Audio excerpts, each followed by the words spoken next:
Bismillahirrahmanirrahim. Assalamu alaikum dear students, how are you all? I hope you will be fine. Dear students, अफसाना है Toba taxing और इसके मुसन्निफ़ हैं मंटू। इसका मैं आपको खुलासा शेयर कर देती हूँ ताकि आपको इससे भी कोई ना कोई फ़ायदा मिल सके।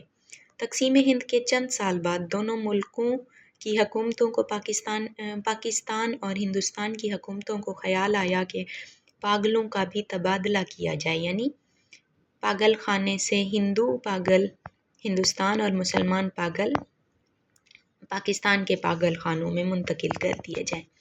बसंत सिंह, जो कि पिछले 15 साल से लाहौर के पागल खाने में मुकीम था और वो टोबा टैक्सिंग से आया था, इसलिए उसे अपने इलाके से मोहब्बत थी। माजी में वो टोबा टैक्सिंग का ज़मींदार हुआ करता था। उसे टोबा टैक्सिंग से बेपनाह मोहब्बत थी। जब हिंदुस्तान तकसीम हुआ तो उसे ये फ़िक्र थी कि टोबा टैक्सिंग अब हिंदुस्तान में है या पाकिस्तान में, क्योंकि वो टोबा टैक्सिंग को छोड़कर दूसरे मुल्क नहीं जाना चाहता था। तबादले के वक्त जब वो बॉर्डर पर लाया गया तो बसंत सिंह ने तब भी ये जानने की कोशिश की कि टोबा टैक्सिंग कहाँ है। वो पागल खाने में भी हर किसी से यही सवाल करता था, लेकिन कोई उससे कन्फर्म जवाब नहीं देता था। मगर उसे वहाँ भी बॉर्डर पर भी वाज़ेह जवाब ना मिला तो वो सरहद के दरमियान गिरकर मर गया, दरमियानी जगह पर, जहाँ उसकी लाश के एक तरफ हिंदुस्तान था तो दूसरी तरफ पाकिस्तान। ऐसे मैंने थोड़ा सा लकीर खींच के वाज़ेह करने के लिए भी बना दिया था।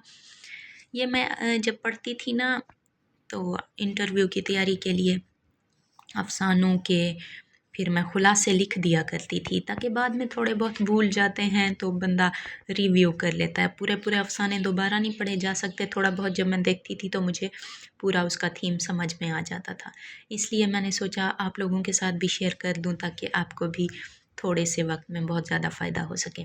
अब देखें, बसंत सिंह दरमियान में उसकी लाश पड़ी हुई थी। एक साइड पे पाकिस्तान था और दूसरी साइड पे हिंदुस्तान। एक साइड पे हिंदुस्तानी बॉर्डर की तार लगी हुई थी और दूसरी साइड पे पाकिस्तानी बॉर्डर की। तो उसने यहाँ गिरकर मर जाना बेहतर समझा कि क्योंकि उसे पता नहीं था कि टोबा टैक्सिंग किस साइड पे है, तो वो दरमियानी रास्ते पर गिरकर मर गया। ये किस चीज़ की तरफ इशारा है कि नौआबादियाती निज़ाम के बाद मुल्क तो बट गए, लेकिन जज्बाती जो मोहब्बत थी मिट्टी से, ज़मीन से, उसका क्या होगा।